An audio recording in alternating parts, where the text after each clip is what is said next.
Hello, my dear students. Welcome to all of you at Easy English Solution and Easy Way of Learning. तो आज हम लोग इस video में nationalism in India history CBSE 10 का topic .3 towards civil disobedience movement यहाँ से start करेंगे। इससे पहले हम लोगों ने ट्राइबल मूवमेंट के बारे में पढ़ा था। गुडेम हिल्स पर किस प्रकार से ट्राइबल्स ने आंदोलन किया था और असम के चाय के बागानों में काम करने वाले वर्कर्स ने किस प्रकार से आंदोलन किया था, वो भी हम लोगों ने पढ़ा था पिछले वीडियो में। तो जो लोग भी उसको वॉच नहीं किए हैं कृपया उसको वॉच कर लें, उसके बाद इस वीडियो को वॉच करें। तो आइए यहाँ से स्टार्ट करते हैं। टुवर्ड्स सिविल डिसोबीडियंस मूवमेंट, सविनय अवज्ञा आंदोलन की ओर। देखिए यहाँ पर दिया है कि फरवरी 1922 में महात्मा गांधी जी ने यह डिसाइड किया कि जो नन कोऑपरेशन मूवमेंट चल रहा था उस मूवमेंट को बंद कर दिया जाए। आखिर बंद करने को डिसाइड क्यों किया उन्होंने ऐसा महसूस किया कि आंदोलन जो था वायलेंट हो रहा था, हिंसक हो रहा था बहुत सारे जगहों पर, और गांधी जी तो हिंसा को बिल्कुल पसंद नहीं करते थे। इसलिए उन्होंने इसे बंद करने का डिसीजन लिया। अब उन्होंने ये फील किया इसमें कि जो भी सत्याग्रही लोग हैं, सत्याग्रह करने वाले जो लोग हैं, उन्हें अच्छी तरह से ट्रेंड करने की आवश्यकता है मास मूवमेंट करने से पहले। क्योंकि मास स्ट्रगल ऐसा लगा उनको, क्योंकि वार्न करके ही भेजते थे कि कहीं पर हिंसा नहीं फैलाना है, लेकिन फिर भी उस आंदोलन में हिंसा होने लगी थी। इसलिए उन्होंने सोचा कि पहले मास स्ट्रगल करने से पहले ट्रेन करने की आवश्यकता है जो भी सत्याग्रही हैं उनको। अब कांग्रेस पार्टी के अंदर जो है कुछ ऐसे भी लीडर्स थे जो थक चुके थे मास स्ट्रगल करते करते, और वो चाहते थे कि हम प्रोविंशियल इलेक्शन जो कि होने वाला था, प्रोविंशियल काउंसिल का इलेक्शन, उसमें पार्टिसिपेट करें। कुछ नेताओं का यह मूड था। और गवर्नमेंट ऑफ इंडिया एक्ट 1919 के तहत सरकार ने, कॉलोनियल गवर्नमेंट ने ये इलेक्शन कराने का ऐलान किया था कि प्रोविंशियल काउंसिल का इलेक्शन कराया जाएगा।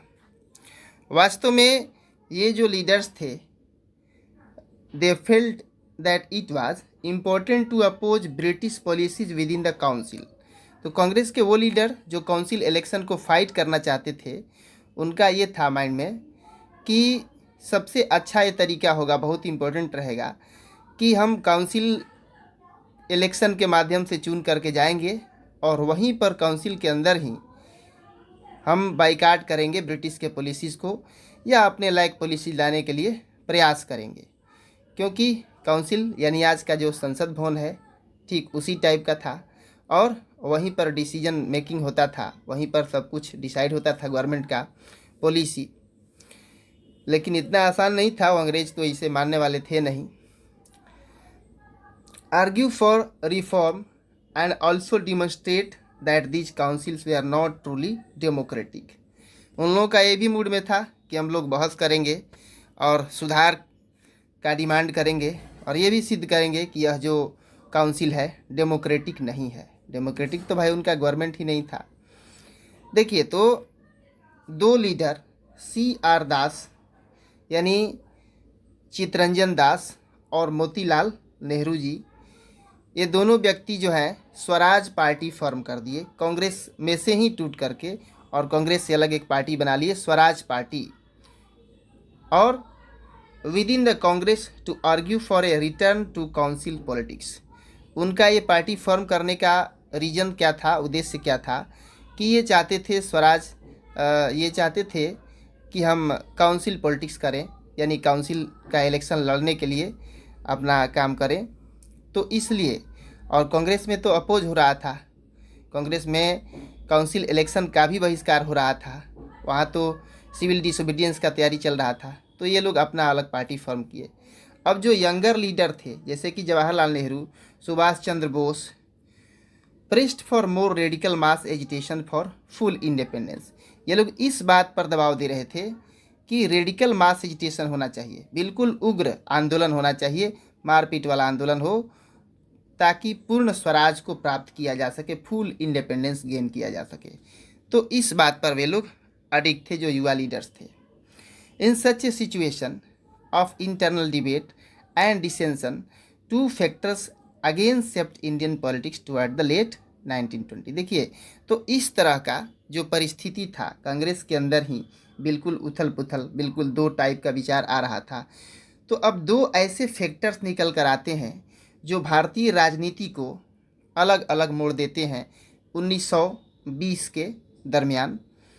पहला तो ये था कि the effect of the world wide economic depression. पूरे विश्व में वर्ल्ड वार फर्स्ट जस्ट जो है समाप्त हुआ था और पूरे विश्व में आर्थिक जो है मंदी चल रहा था। तो इसका एक इफेक्ट था। जितने भी एग्रीकल्चरल प्राइस जो आइटम्स थे उनके प्राइसेस बिल्कुल डाउनफॉल हो गए थे, उनका भाव घट गया था खेती वाले सामानों का।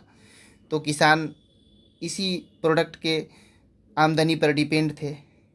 1926 से ही कोलैप्स करना शुरू किया। 1930 के बाद तक भी जो है एग्रीकल्चरल थिंग्स का प्राइसेस जो है डाउन ही रहा। As the demand for agricultural goods fell and exports declined, peasants found it difficult to sell their harvest and pay their revenue। अब देखिए, एग्रीकल्चरल थिंग्स का डिमांड भी जो है कम हो गया और इनका भाव भी जो है घट गया। एक्सपोर्ट बिल्कुल डिक्लाइन हो गया, यानी यहाँ से जो सामान जाते थे बाहर खेती वाले, वो भी जाना बंद हो गए। तो जो भी किसान थे उनको बहुत ही मुश्किल हो गया कि अपना फसल बेच करके और वो रिवेन्यू भी दे पाएँ। वो रिवेन्यू भी देने की स्थिति में नहीं थे, उतना भी आमदनी उनका नहीं हो रहा था।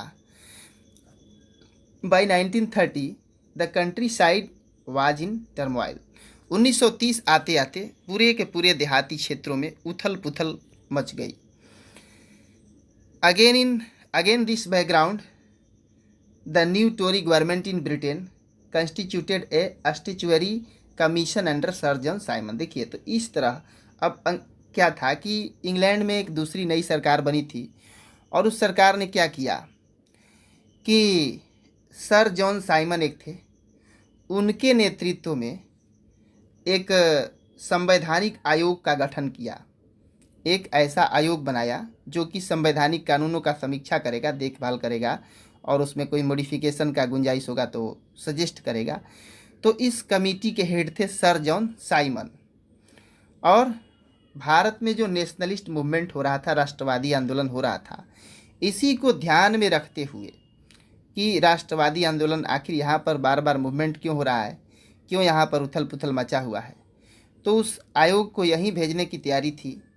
और the commission was to look into the functioning of the constitutional system in India and suggest change. देखिए, इस कमीशन का यही काम था कि भारत में जाएगा और भारत में जाने के बाद यहाँ का जो कॉन्स्टिट्यूशनल सिस्टम है, जो संवैधानिक जो तौर तरीका है, नियम कानून है, उसका देखभाल करेगा और यदि इसमें कोई सुधार की गुंजाइश होगी तो सजेस्ट करेगा, कोई चेंज करना हो तो उसको बताएगा। अब इस कमीशन के साथ समस्या क्या थी? समस्या इसके साथ ये थी कि इस कमीशन में एक भी भारतीय मेंबर नहीं थे, एक भी भारतीय मेंबर नहीं थे। सारे के सारे जो थे ब्रिटिशर्स थे। तो भारतीय लोग तो विरोध करेंगे ही। तो जब साइमन कमीशन ये जो भारत आया 1928 में, तो इसका स्वागत नारा लगाकर किया गया, यानी कि विरोध किया गया, गो बैक साइमन। सभी पार्टियां कांग्रेस के साथ, कांग्रेस और सभी पार्टियां, मुस्लिम लीग भी, सब लोगों ने पार्टिसिपेट किया इस प्रदर्शन में और उसका साइमन कमीशन को वापस जाने के लिए डिमांड किया, विरोध किया। In an effort to win them over, the Viceroy Lord Irwin announced in October 1920 a vague offer of dominion status for India in an unspecified future and a round table conference to discuss a future constitution। देखिए क्या हुआ। अब ऐसा जो होने लगा तो यहाँ के जो हेड थे पूरे कंट्री के, वायसराय थे, उनका नाम था लॉर्ड इरविन। लॉर्ड इरविन ने अपना प्रयास किया कि इन लोगों को जीत लें, इनका जो है दिल जीत लें। दिल क्या जीतना था, यानी इनको फुसला लें। तो उन्होंने अक्टूबर 1929 में ऐसा अनाउंस किया और एक झूठा ऑफर, पैसा होने वाला नहीं था, बहुत सारे जो गेस करने वाले थे सो गेस कर भी लिए थे कि इंडिया को डोमिनियन स्टेटस दिया जाएगा। डोमिनियन स्टेटस किसी कंट्री को ये कहा जाता है कि जैसे उसको अपना कानून बनाने का अधिकार मिल जाएगा, अपने लिए खुद वो नियम बना सकता है। तो ऐसा कुछ मिलेगा ताकि इससे भारत का जो है फ्यूचर बने। और इससे पहले करना क्या होगा, एक शर्त था कि राउंड टेबल कॉन्फ्रेंस में जाना होगा डिस्कस करने फ्यूचर कॉन्स्टिट्यूशन पर, भविष्य में कैसा संविधान बने इस मुद्दे पर। राउंड टेबल कॉन्फ्रेंस इंग्लैंड में होता था, लंदन में, और राउंड टेबल नाम ही था, एक गोल टेबल रहता था, चारों तरफ चेयर लगा कर बैठ जाते थे लोग, बातचीत होता था। तो राउंड टेबल कॉन्फ्रेंस में बुला रहे थे लोग, तब जाकर भारत को डोमिनियन स्टेटस मिलता। अब जो कांग्रेस के लीडर थे इससे संतुष्ट नहीं होते थे, इससे संतुष्ट वो नहीं थे, उनको डोमिनियन ये राउंड टेबल कॉन्फ्रेंस मिले, इससे ही सेटिस्फेक्शन नहीं मिलने वाली थी। The radicals with in the Congress led by, Congress के अंदर देखिए जो रेडिकल थे, जो गरम दल के लोग थे, जैसे जवाहरलाल नेहरू जी थे, सुभाष चंद्र बोस जी थे, बिकेम मोर एसर्टिव, ये लोग ज़्यादा मात्रा में, ये ज़्यादा ही ये लोग माने अड़े हुए थे, ये लोग रेडिकल मूवमेंट ही चाहते थे। लिबरल लोग थे, मॉडरेट लोग थे, who were proposing a constitutional system within the framework of British Dominion gradually lost their influence। यहाँ पर मॉडरेट और लिबरल भी लोग थे। ये इन लोगों का विचार क्या था, तो इनका विचार ये था, कांग्रेस के अंदर ही ये थे लीडर्स, कि कॉन्स्टिट्यूशनल सिस्टम ऐसा बनवाएं हम ब्रिटिश गवर्नमेंट से ही, हमको कोई ऐसा बदलाव मूवमेंट वगैरह मारपीट वाला नहीं चाहिए, बल्कि हम संवैधानिक बदलाव कराएं अंग्रेज़ों की सरकार से ही, और तब जा कर के फ्रेमवर्क में बदलाव हो जाएगा तो हमारे लिए काम होगा, हमारे लिए सुधार हो, ढंग से काम हो। लेकिन ऐसे लोग जो थे इन्फ्लुएंस खो बैठे थे, उनका कोई वैल्यू अब पार्टी में नहीं रह गया था। दिसंबर 1929 में जब जवाहरलाल नेहरू जी प्रेसिडेंट थे पार्टी का, तो लाहौर में क्या हुआ कि कांग्रेस ने एक बैठक किया और वहाँ पर फॉर्मलाइज द डिमांड ऑफ पूर्ण Swaraj, full independence for India. वहाँ पर पूर्ण स्वराज का नीति बना कि भारत जो है पूर्ण रूप से आज़ाद हो गया, हम लोग मान लिए आज़ाद हो गया और आज से अब भारत आज़ाद रहेगा, ऐसा उन लोगों ने डिसाइड किया। और ऐसा घोषणा किया गया कि 26 जनवरी 1930 would be celebrated as the independence day. 26 जनवरी 1930 को आज़ादी दिवस के रूप में मना लिया गया। लेकिन जो था इसमें शपथ भी लिया गया और कंप्लीट इंडिपेंडेंस के लिए स्ट्रगल करने का, क्योंकि मानने से तो कुछ होगा नहीं, लेकिन एक मान लिया गया कि आज से हम लोग आज़ाद हैं और बाकी जो भी बाधा है उसको लड़ करके बिल्कुल समाप्त करना है। तो उसके लिए संघर्ष करने का शपथ भी लिया गया, कसम भी खाया गया।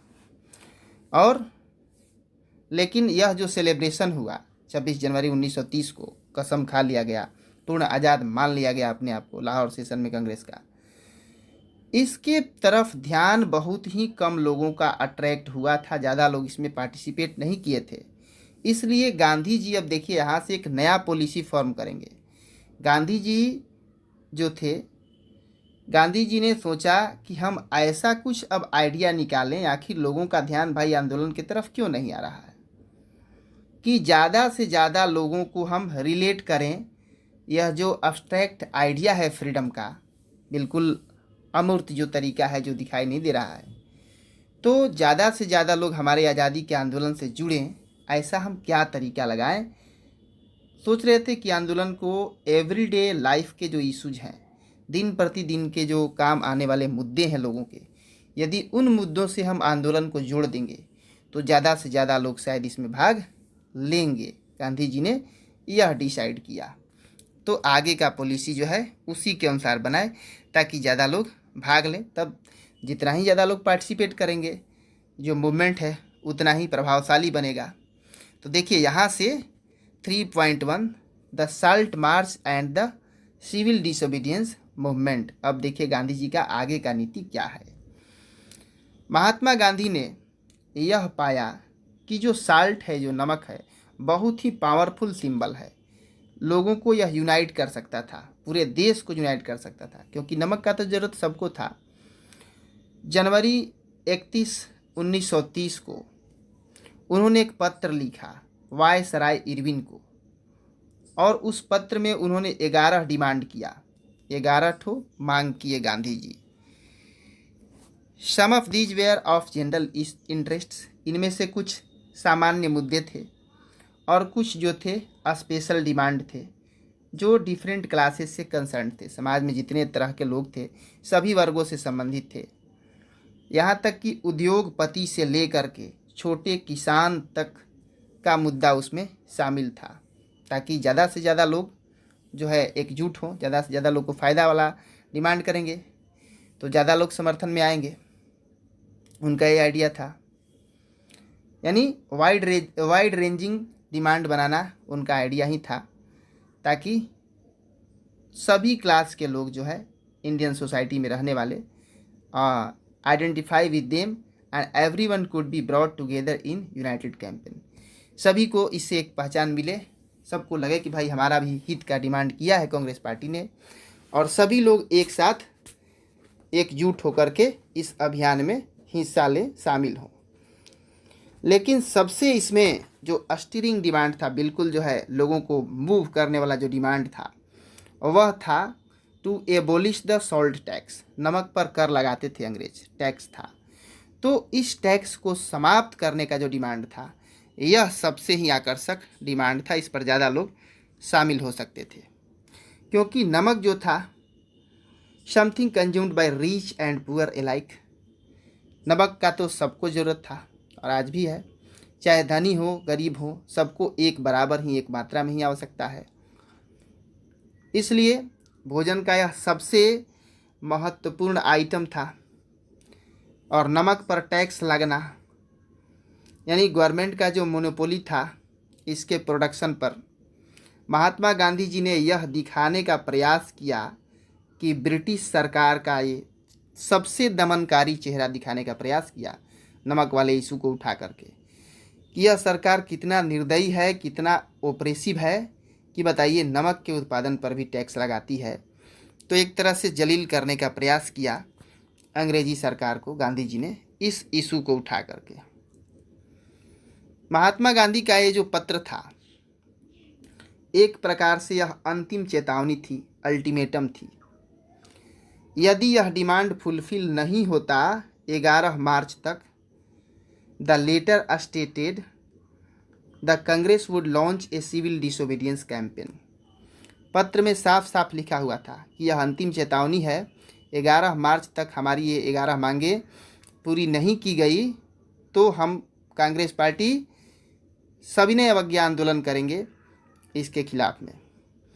इरविन जो था, इरविन तो इसके तरफ नेगोशिएट करने का, इस मुद्दे पर ध्यान देने का उसका था नहीं मन कि इस पर हम ध्यान दें, इस डिमांड को माने। So Mahatma Gandhi started his famous salt march. देखिए महात्मा गांधी का यहाँ से बहुत ही इम्पोर्टेंट है और क्वेश्चन ज़रूर आता है, तो साल्ट मार्च के बारे में आप ध्यान से सुनेंगे और इसको याद भी रखेंगे। महात्मा गांधी ने अपना बहुत ही प्रसिद्ध साल्ट मार्च स्टार्ट किया।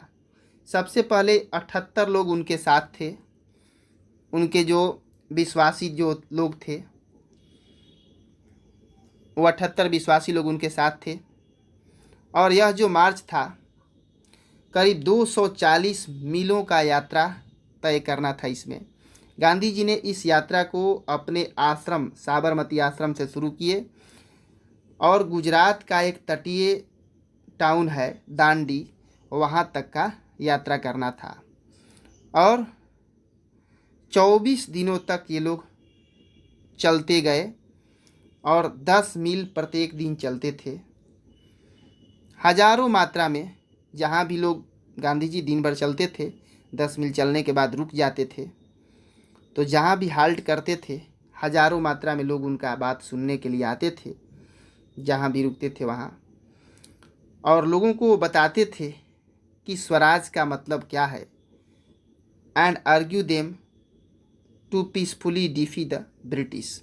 और उनसे यह आग्रह करते थे, यह तर्क करके सिद्ध करते थे कि आप अंग्रेज़ों के नियम को बिल्कुल अनसुना कर दें, इनके नियम को न मानें। 6 अप्रैल को 6 अप्रैल को पहुंच जाते हैं दांडी, और बिल्कुल एक समारोह की तरह मनाते हुए उन्होंने नमक कानून को तोड़ दिया। यानी उन्होंने क्या किया कि नमक बनाया, समुद्र के पानी को उबाल करके, और नमक कानून को ध्वस्त कर दिया। अब माना जाता है कि यहीं से सविनय अवज्ञा आंदोलन की शुरुआत हो गई। How was this movement different from the non cooperation movement? यह जो आंदोलन था किस प्रकार से असहयोग आंदोलन से भिन्न था, डिफरेंट था। People were now asked not only to refuse cooperation. तो देखिए, इसमें लोगों को सिर्फ कोऑपरेशन को ही रिफ्यूज़ करने को नहीं कहा गया था। कोऑपरेशन रिफ्यूज़ करने का मतलब, जैसे हम लोग कोऑपरेट कर रहे थे कि उनका सामान खरीद रहे थे, वो व्यापारी थे, तो नॉन कोऑपरेशन में क्या किया था कि उनके सामानों को का बहिष्कार करना था, नहीं खरीदना था, यहाँ तक कि विक्रेता बेचते भी नहीं थे। लेकिन इसमें सिर्फ सामान का बहिष्कार ही नहीं करना था, बल्कि देखिए, with the British as they had done in 1921-22, जैसा कि 1921-22 में नॉन कोऑपरेशन मूवमेंट के समय में किया था सामान का बहिष्कार।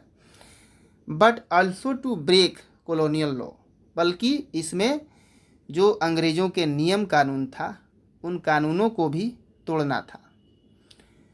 हजारों मात्रा में देश के अलग अलग भागों से the country broke the salt law, हजारों मात्रा में देश के अलग अलग हिस्सों से लोगों ने साल्ट लॉ को तोड़ा, नमक कानून को तोड़ा, नमक को बनाया और धरना प्रदर्शन शुरू किया। जो सरकार की फैक्ट्री थी नमक का, उन फैक्ट्रियों के सामने। और ज्यों ज्यों ये आंदोलन बढ़ता गया, फॉरेन क्लॉथ्स वाज बाइकाटेड, विदेशी कपड़ों का जो है बहिष्कार किया गया। जो शराब की दुकानें थीं उनकी पिकेटिंग की गई, घेराबंदी की गई, और जो भी किसान थे, किसानों ने, पीजेंट्स रिफ्यूज टू पे रिवेन्यू, किसानों ने टैक्स देने से इनकार कर दिया। और चौकीदारी टैक्स गाँवों में लगता था, चौकीदारी पहरेदार पहरा करते थे, तो वो टैक्स भी देने से जो है लोग अस्वीकार कर दिए। जो गांव में काम करते थे अंग्रेज़ों के लिए लोग, उन लोगों ने रिजाइन कर दिया। और बहुत सारे जगहों पर जो फॉरेस्ट पीपुल थे, जो जंगल में रहने वाले लोग थे, जंगल को भी जैसा कि आपको मालूम ही है कि रिजर्व कर दिया गया था, और जंगल वाले लोगों को जाने से रोक दिया गया था, मना किया गया था। गुडेम हिल वाला मूवमेंट पढ़े, इसी बारे में था। तो उन लोगों ने उन नियमों का खंडन किया और जंगल में घुस गए बिना परमिशन का, जंगल में जो भी काम था करने लगे जाकर। जो रिजर्व्ड फॉरेस्ट था, जहाँ जाने का अलाउ नहीं था, वहाँ भी लकड़ी बटोरने या पशुओं को चराने लोग एंट्री मार दिए। Worried by the developments the colonial government began arresting the Congress leaders one by one. देखिए, सरकार को तो अब चिंता हो गई, तो सरकार ने क्या शुरू किया? सरकार ने जब चिंता हुई तो एक एक करके कांग्रेस के नेताओं को गिरफ्तार करना शुरू कर दिया।